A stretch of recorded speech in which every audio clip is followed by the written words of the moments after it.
Un abonnement pour utiliser sa voiture? L'iPhone 14 repoussé? On en parle tout de suite dans C'est quoi les news?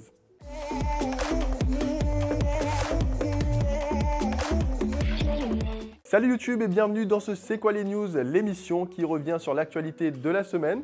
Et aujourd'hui on va parler de BMW qui a eu la bonne idée d'introduire des abonnements pour débloquer certaines fonctions de leur voiture. Payer pour débloquer le chauffage de sa BMW, vous en rêviez? Eh bien ils l'ont fait. Le constructeur de voitures allemand propose le chauffage au volant, le chauffage des sièges ou encore le changement de feu au croisement d'un autre véhicule contre un abonnement mensuel qui débloquerait ces fonctions ou alors des microtransactions pour bénéficier de ces options.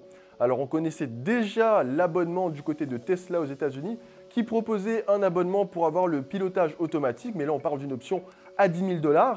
Et du côté de BMW dans certains pays, cet abonnement va concerner des options déjà présentes sur la voiture, apparemment pour limiter les coûts de production.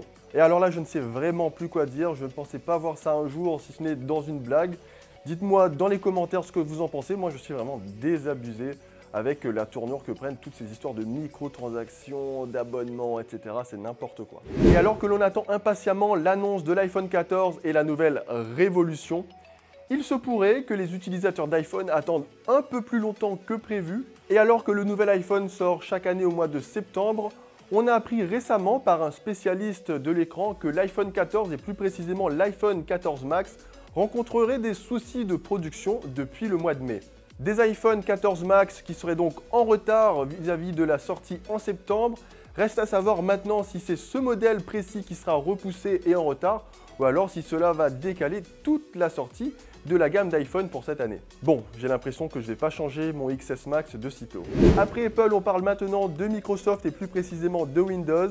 Si vous n'êtes pas encore passé à la version 11 du système d'exploitation, sachez que la numéro 12 devrait arriver plus vite que prévu. En effet, entre Windows 10 et Windows 11, 6 ans s'étaient écoulés, et bien Microsoft voudrait revenir à un rythme de parution de 3 ans, ce qui amènerait Windows 12 pour 2024. Bon, moi de mon côté, je suis toujours sur Windows 10 et je ne suis pas pressé de changer. Et Sony de son côté a présenté cette semaine le PlayStation Stars, un programme de fidélité qui vise à récompenser les joueurs, un petit peu à la manière des jeux sur smartphone qui récompensent les connexions quotidiennes avec des missions, etc., qui donnent des bonus en jeu. Eh bien Sony va également récompenser ses joueurs en plus des trophées avec des points à collecter qui permettront d'obtenir des objets directement sur le PlayStation Store. Moi de mon côté, tant que c'est gratuit, je vois ça comme une manière de concurrencer le jeu sur smartphone, le principal rival des jeux sur console. Et Nintendo de son côté a racheté un studio d'animation, le studio Dynamo Pictures, à qui l'on doit notamment des adaptations animées de Persona 5, Death Stranding ou encore Nier Replicant. Est-ce qu'on peut s'attendre à voir arriver un Nintendoverse, des adaptations animées de Mario ou encore de Zelda? Ce serait le rêve, non? Et toujours chez Nintendo, ça y est, Bayonetta revient, la sorcière préférée des joueurs qui s'apprête à ensorceler la Switch après des années d'absence.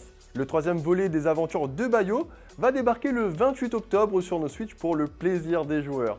Alors là, entre Bayonetta 3, God of War Ragnarok, Skull and Bones, le jeu de pirates d'Ubisoft ou encore les futurs jeux Pokémon, il y aura de quoi faire dans cette période. Et d'ailleurs, toujours concernant Bayonetta 3, il sera possible d'activer le mode Ange Naïf. Bon, je sais, ça sonne pas super bien, je l'ai traduit directement de l'anglais, qui permettra de rendre les tenues de l'héroïne un peu moins provocantes et donc de moins choquer le grand public. Et voilà, c'est quoi les news? C'est fini pour aujourd'hui. N'oubliez pas de me donner votre avis dans les commentaires. On se retrouve la semaine prochaine pour une nouvelle émission. D'ici là, n'oubliez pas de vous abonner, d'activer la petite cloche. À bientôt pour une nouvelle vidéo. Ciao!